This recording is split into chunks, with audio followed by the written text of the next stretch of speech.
ہم نے چاند پر اگر جانے کا بعض کا خیال ہے یا بعض لوگ کہتے ہیں پہنچ گئے ہیں. ہم نے ایسا کرنے کے بعد ہم نے کون سی کامیابی پا لی ہے؟ سکون برباد ہو گئے، جانوں کو روگ لگ گئی، عمریں کم ہو گئی. ہم اللہ کا ذکر ہی نہیں کر رہے ہیں تو قبول نہیں ہو رہا، منکر ہو رہے ہیں. اللہ پھر ہم سے ناراض ہو رہا ہے. حقیقت میں وہ کام کیا جس کام میں اللہ ناراض ہو. انفرادی طور پر بھی پریشان ہم، ملکی سطح پر بھی پریشان، عالمی سطح پر بھی پریشان ہم. تو کیا ہم نے کامیابی پائی؟ ناکامی کا ہی سامنا کر رہے ہیں. السلام علیکم، آپ دیکھ رہے ہیں لیڈر ٹی وی اور میں ہوں اینی فیصل. اور آج میں جس شخصیت کے ساتھ موجود ہوں انہوں نے دین اسلام پر چلتے ہوئے اپنی زندگی کو 1400 سال پہلے کی زندگی کی طرح بنا لیا. جس طرح کے دور میں آج کل ہم لوگ رہ رہے ہیں، ضروریات زندگی کی تمام تر آسائش ہمارے پاس ہے، لیکن انہوں نے اپنی زندگی میں ایسی کسی آسائش کا عمل دخل نہیں کیا ہوا. گرمیوں میں بغیر پنکھے کے رہنا، کچے گھر میں رہنا، لائٹ کی جگہ دیے کا استعمال کرنا، اپنے کپڑے اپنے ہاتھوں سے سیتے ہیں. یہ ہماری زندگی میں ایک ناممکن سی چیزیں لگتی ہیں، لیکن اس شخصیت نے یہ سب کچھ کر کے دکھایا ہے. تو میں بنا ٹائم ضائع کیے آپ کو ان سے ملواتی ہوں. تو آج میرے ساتھ. السلام علیکم. وعلیکم السلام. کیسے ہیں آپ؟ الحمدللہ. مجھے یہ بتائیں صوفی صاحب، آج کل دنیا چاند پر جانے کی تیاری کر رہی ہے اور آپ پھر سے 1400 صدی پہلے کی زندگی گزار رہے ہیں. ایسا خیال کیسے آیا آپ کے دماغ میں؟ بلا شبہ حق یہ ہے کہ ہم یہی زندگی گزارنے کا طریقہ اختیار کریں. آپ صلی اللہ علیہ وسلم کی زندگی شی ہمارے لیے بہترین نمونہ ہے. صرف اس دور کے لیے نہ تھی، تا قیامت ہے. تو جب جن حضرات علیہ السلام نے یہ زندگی گزارنے کا طریقہ اختیار کیا، وہ اللہ کی آنکھ سے دیکھتے ہیں، اللہ کے کان سے سنتے ہیں، ہاتھ سے پکڑتے ہیں، قدم سے چلتے ہیں. تو چاند تو یہ پہلے آسمان پر ہے. تو جب وہ اللہ کی آنکھ سے دیکھتے ہیں تو میرا ایمان ہے کہ وہ آنکھ تو ساتوں آسمانوں سے اوپر عرش کے بھی نظارے کر سکتی ہے. چاند پر جانے یہ تو بہت ہی آسان ہے پھر. ہاں، لیکن ہم نے چاند پر اگر جانے کا بعض کا خیال ہے یا بعض لوگ کہتے ہیں پہنچ گئے ہیں. ہم نے کب دیکھے ہیں؟ باقی ہم نے ایسا کرنے کے بعد ہم نے کون سی کامیابی پا لی ہے؟ سکون برباد ہو گئے، جانوں کو روگ لگ گئی، عمریں کم ہو گئی. اگر سکون ہے تو اس کا مطلب ہم اللہ کا ذکر ہی نہیں کر رہے ہیں تو قبول نہیں ہو رہا، منکر ہو رہے ہیں. اللہ پھر ہم سے ناراض ہو رہا ہے. حقیقت میں وہ کام کیا جس کام میں اللہ ناراض ہو. ملکی سطح پر، عالمی انفرادی طور پر بھی پریشان ہم، ملکی سطح پر بھی پریشان، عالمی سطح پر بھی پریشان ہم. تو کیا ہم نے کامیابی پائی؟ ناکامی کا ہی سامنا کر رہے ہیں. جس طرح کی زندگی گزار رہے ہیں، کیا اس کا خیال آپ کے دماغ میں خود سے آیا تھا یا آپ نے بھی اپنے بڑوں کو اس طرح کی زندگی گزارتے دیکھا ہے؟ میں نے جب قرآن و سنت کی زیارت کی، اس چیز کا فہم حاصل کیا، تو اس چیز سے ہمیں یہی رہنمائی ملی کہ تاکہ آپ صلی اللہ علیہ وسلم کی زندگی شریف سے رہنمائی حاصل کرتے ہوئے ان کاموں کو ترتیب دینا ہمارا حق ہے. یہ کام سارا پھر قرآن ہے. آپ صلی اللہ علیہ وسلم کی ہر ادا ہی قرآن ہے. خوراک کا، لباس کا، رہائش گاہ کا، سفر، دفاع، حفاظت کا، روشنی اندھیرے کا، شادی نکاح کا، گرمی سردی کے گزارنے کا کون سا طریقہ ہمیں نہ سکھایا گیا؟ نماز پڑھنے کا، روزہ رکھنے کا، دیگر معاملات میں زندگی کے متعلقہ سب چیزوں میں ہماری رہنمائی فرما دی گئی. اگر ہم اس چیز کے مطابق زندگی بسر کریں گے تو یہ کام سارا برکت والا ذکر بن جاتا ہے. اللہ کی بڑائی بیان کرنے کا حق ادا کرتا ہے، ہم دوسرا پہچان خلافت کا ادا کرتا ہے. اسی دوران پھر بندے پر رحمت نازل، یہ کام سارا قرآن ہے. قرآن کی رحمت ہے، برکت ہے، نور ہے، شفا ہے، نعمت، عظمت، خوشخبری ہے کہ برکت والا ذکر ہے. حقیقت میں تو رحمتیں نازل ہوتی ہیں، برکتوں سے نوازا جاتا ہے، عزتوں سے مشرف فرمایا جاتا ہے. نورانی زندگی ہے. پھر ایک خوشخبری ہے حقیقت میں دنیا کی کامیابی کی، آخرت کی کامیابی، جس کو کوئی بھی جٹلا نہیں سکتا. جدید دور میں سکون کی، آرائش کی ہر چیز ہے، لیکن آپ کے یہاں پر دیکھا گیا کہ ایسی کوئی چیز نہیں ہے. گرمیوں میں پنکھا نہیں ہے، روشنی کے لیے لائٹ نہیں ہے. تو کبھی اس طرح کی چیزوں کی کمی کی وجہ سے مشکل نہیں پیش آئی؟ نہیں، کوئی مشکل پیش نہیں. ہم تو فخر محسوس کرتے ہیں کہ ہم قدرتی ماحول میں رہتے ہیں. آپ صلی اللہ علیہ وسلم اس ماحول میں حیات مبارکہ گزاری، آپ صلی اللہ بہترین نمونہ ہے. پیارے صحابہ کے اہل بیت نے بھی یہی طریقہ اختیار فرمایا.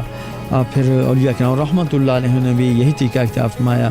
میرے اور آپ کے آبا و اجداد، بزرگوں نے بھی، دادوں پر دادوں نے بھی یہی طریقہ اختیار کیا. بڑی انہوں نے شاندار زندگی بسر کی. حقیقت میں زندگی کی گزارنے کے نظارے اسی چیز میں ہیں. قدرتی ماحول اللہ کی پسند کی، یہ روشنی ہے، یہ اندھیرا بھی ہونا چاہیے. تھک جاتا ہے آدمی صبح سے لے کر شام تک کام کرتے کرتے.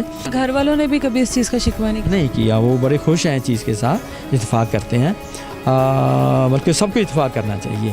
میں نے سنا یہاں پر آپ نے وہ پانی کے لیے موٹریں نہیں لگوائی ہوئی ہیں اور آپ کپڑے بھی ہاتھ سے سیتے ہیں اور آپ کے کپڑے دھلتے بھی ہاتھ سے ہیں, کیا یہ صحیح ہے؟ ہاں جی بالکل ٹھیک ہے. یہی مقصد تھا نا. جناب سیدہ طیبہ طاہرہ فاطمہ الزہرا رضی اللہ تعالیٰ چکی چلا رہے تھے, ہاتھوں کو تکلیف پہنچی, تو جب غلام قید ہو کے آئے تو یہی تھا طریقہ اکثر تھا کہ ان کو تقسیم کر دیا جاتا تھا. خیال مبارک ہوا کہ چلو ایک خادمہ ہمیں بھی مل جائے گی, خادم مل جائے گا. تو آپ صلی اللہ علیہ وسلم کی بارگاہ میں جب یہ سوال کیا گیا تو آپ صلی اللہ علیہ وسلم نے فرمایا مفہوم کہ کیا میں تمہیں تمہارے سوال سے بہتر چیز نہ بتا دوں؟ 33 مرتبہ سبحان اللہ, 33 مرتبہ الحمدللہ, 34 مرتبہ اللہ اکبر ہر نماز کے بعد, اور رات کو سوتے وقت یہ اللہ کا ذکر کر لیا کرو, یہ تمہیں تمہارے سوال سے بہتر ہے. پہلے بھی تو اللہ کا ذکر کرتے تھے. یعنی اشارہ یہی ہے کہ اللہ کا ذکر کرنے کی برکت سے کاموں میں آسانی پیدا ہوتی ہے. آپ اس صدی میں رہ رہے ہیں تو آپ کی خوراک بھی اس صدی والی ہے؟ میں کوشش کرتا ہوں کہ بغیر کھاد کے جو کی روٹی ہے یا جو کا دلی ہے یا گندم ہے, یا کوشش کرتے کہ بغیر کھاد کی ہمارے جانور بھی چارہ کھائیں. تو ہم کوشش کرتے ہیں, پوری کوشش کرتے ہیں. قدرتی غذائیں ہمارے یعنی اخراجات ہیں ہی نہیں حقیقت میں. قدرتی ماحول ہاتھوں سے کم کرتے ہیں. جب ہم آپ نے کہہ رہے تھے نا سوال کر کے سفر کرتے تو پیدل کے چلتے ہیں, گھوڑے پر سفر کرتے ہیں. ہمارے تو بہت سارے مال کی بچت ہو جاتی ہے. یہی حال ہمارے آباء و اجداد کا تھا, تو اس لیے وہ اچھا کھانا کھاتے تھے, ان کے پاس مال کی بچت ہو جاتی تھی. آپ نے کہیں دور جانا اور گھوڑے وغیرہ پر جب آپ سفر کرتے ہیں تو کیا وہ ٹائم نہیں لگتا اس چیز میں, ایک گاڑی کی سہولت کے ہوتے ہوئے اور گھوڑے میں فرق تو ہے نا؟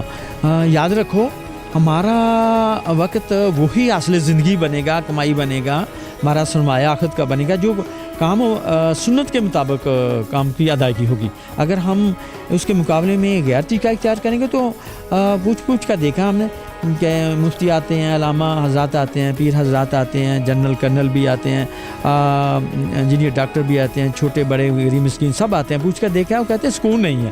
اس کا مطلب ہم اللہ کا ذکر ہی نہیں کر رہے. آئے تو ہم ذکر کثیر کرنے کے لیے تھے. جب ہم ہر کام سنت کے مطابق ادا کرتے ہیں تو وہ کام سارا ذکر کثیر بن جاتا ہے. ہمیں سکون کیوں نہ ہوتا پھر, جبکہ ہم اس کے مقابلہ میں ایک سائنسی انگریزی طریقہ اختیار کر رہے ہیں.